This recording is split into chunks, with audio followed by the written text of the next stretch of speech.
ध्यान से सुनिएगा साथियों कि strength and growth come only through continuous effort and struggle, ऐसा नेपोलियन हिल का कहना है। स्ट्रेंथ एंड ग्रोथ हमेशा तब आती है जब आप कंटिन्यूअस एफर्ट और स्ट्रगल करते हैं। अब आप कहेंगे सर लाइफ में हम कुछ बनना चाहते हैं इसलिए ताकि स्ट्रगलिंग लाइफ खत्म हो जाए।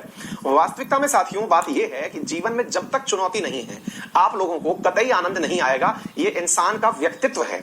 इंसान केवल उन चीजों में ही आनंद की प्राप्ति करता है जहां उसे चैलेंज मिलता है। उदाहरण के रूप में बताता हूं और आप सबने ऐसा फील किया है, अगर किया हो तो जरूर कमेंट बॉक्स में मुझे थम्स अप करके बताइएगा। मैं आपको उदाहरण देता हूं। क्या आपको मालूम है जब अपने बोर्ड के एग्जाम हुआ करते थे, हालांकि इस बार कोरोना ने वो ऑप्शन भी छीन लिया है बच्चों से 10th और 12th के बोर्ड का एग्जाम, लेकिन आप फील करिए बोर्ड के एग्जाम के समय पर जब हम पढ़ते थे तो उस समय खेलने का बहुत मन करता था। खेलने का बहुत मन करता था से मतलब है कि हम पढ़ते पढ़ते भी कुछ ना कुछ बहाने से खेलने का काम निकाल ही लेते थे, और कुछ नहीं है तो कम से कम हम कॉपी के अंदर ही गोले बना के OX लिख के काट लिया करते थे, याद है?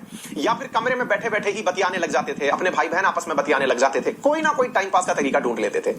एग्जाम जैसे ही खत्म होता था भाई साहब हमसे टाइम पास नहीं होता था। अगर आप देखें तो एग्जाम के खत्म होने के बाद के जो 7 दिन हैं वो तो इतनी नर्वसनेस में बीतते थे क्योंकि शुरुआती 2 दिन में ही सारी पिक्चर्स खत्म हो जाती थी, जिनसे मिलना जुलना था वो भी सब वेले ही घूम रहे हैं, तो एनी टाइम कोई भी अवेलेबल है तो हमें उसकी फील ही नहीं आ रही है कि यार तुम भी दिख रहे हो, तुम भी दिख रहे हो, मजा नहीं आ रहा है तुम लोगों से मिलके। याद करो एग्जाम के पहले जो खेलने का आनंद था वो बाद में नहीं है। रीजन पता है, हमारी लाइफ को ना चैलेंजेस बहुत पसंद हैं और उन चैलेंजेस के बीच में जो हम थोड़ा थोड़ा समय निकालते हैं, आप में से कई लोग इस प्रकार की फीलिंग में होंगे। आपको मैं बता दूं आप में से कई लोगों के सपने होंगे यार बस एक बार नौकरी मिल जाए फिर लाइफ सेट है, फिर ये जिंदगी की खचपच से दूरी हो जाएगी, ये जो अभी पढ़ना पड़ रहा है, रोजाना बैठ करके घिसो कलम घिसो ये सब करना पड़ रहा है।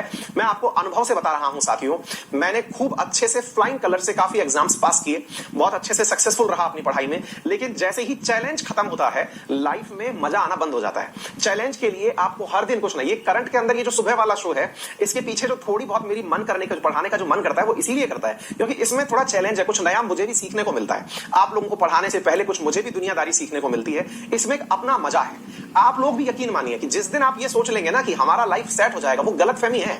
लाइफ कभी सेट नहीं होनी। अंत तक जब तक आदमी जो है ना वो कब्र में पांव लटकाए खड़ा है तब तक उसके लाइफ के चैलेंजेस हैं और वास्तविकता में चुनौती ही जीवन है। इसको आप अभी से आत्मसात कर लीजिएगा। अब इसमें आप कैसे जीना सीखते हैं ये आपके ऊपर है। आप में से जो विद्यार्थी आज एसएससी की तैयारी कर रहे थे अब वो यूपीएससी की कर रहे हैं, सेलेक्ट हो जाएंगे, उसके बाद भी उनका चैलेंज खत्म नहीं हो रहा है। यूपीएससी निकालने के बाद लगेगा कि मंत्री बन जाएं, फिर राजनीति में आने का सोचेंगे। मंत्री वालों का भी समझ में नहीं आ रहा है, वो पहले स्टेट लेवल पर जाएंगे फिर केंद्र लेवल पर जाएंगे। सबके दिमाग में कोई ना कोई चैलेंज है, ये अति है, ये खत्म कभी नहीं होती। तो आपको जिंदगी इसी चुनौती के बीच में जीनी है। यही जो स्ट्रगल है, यही जो आपके चैलेंजेस हैं, इन्हीं के बीच में जीवन जीने का तरीका ढूंढना है, यही खुशियां बटोरनी है और इसे ही आनंद के साथ जिया करिए, यही जिंदगी है। ठीक है, तो चलिए आइए साथियों सेशन की शुरुआत करते हैं। मोहित जल्दी से सेशन शेयर करिए।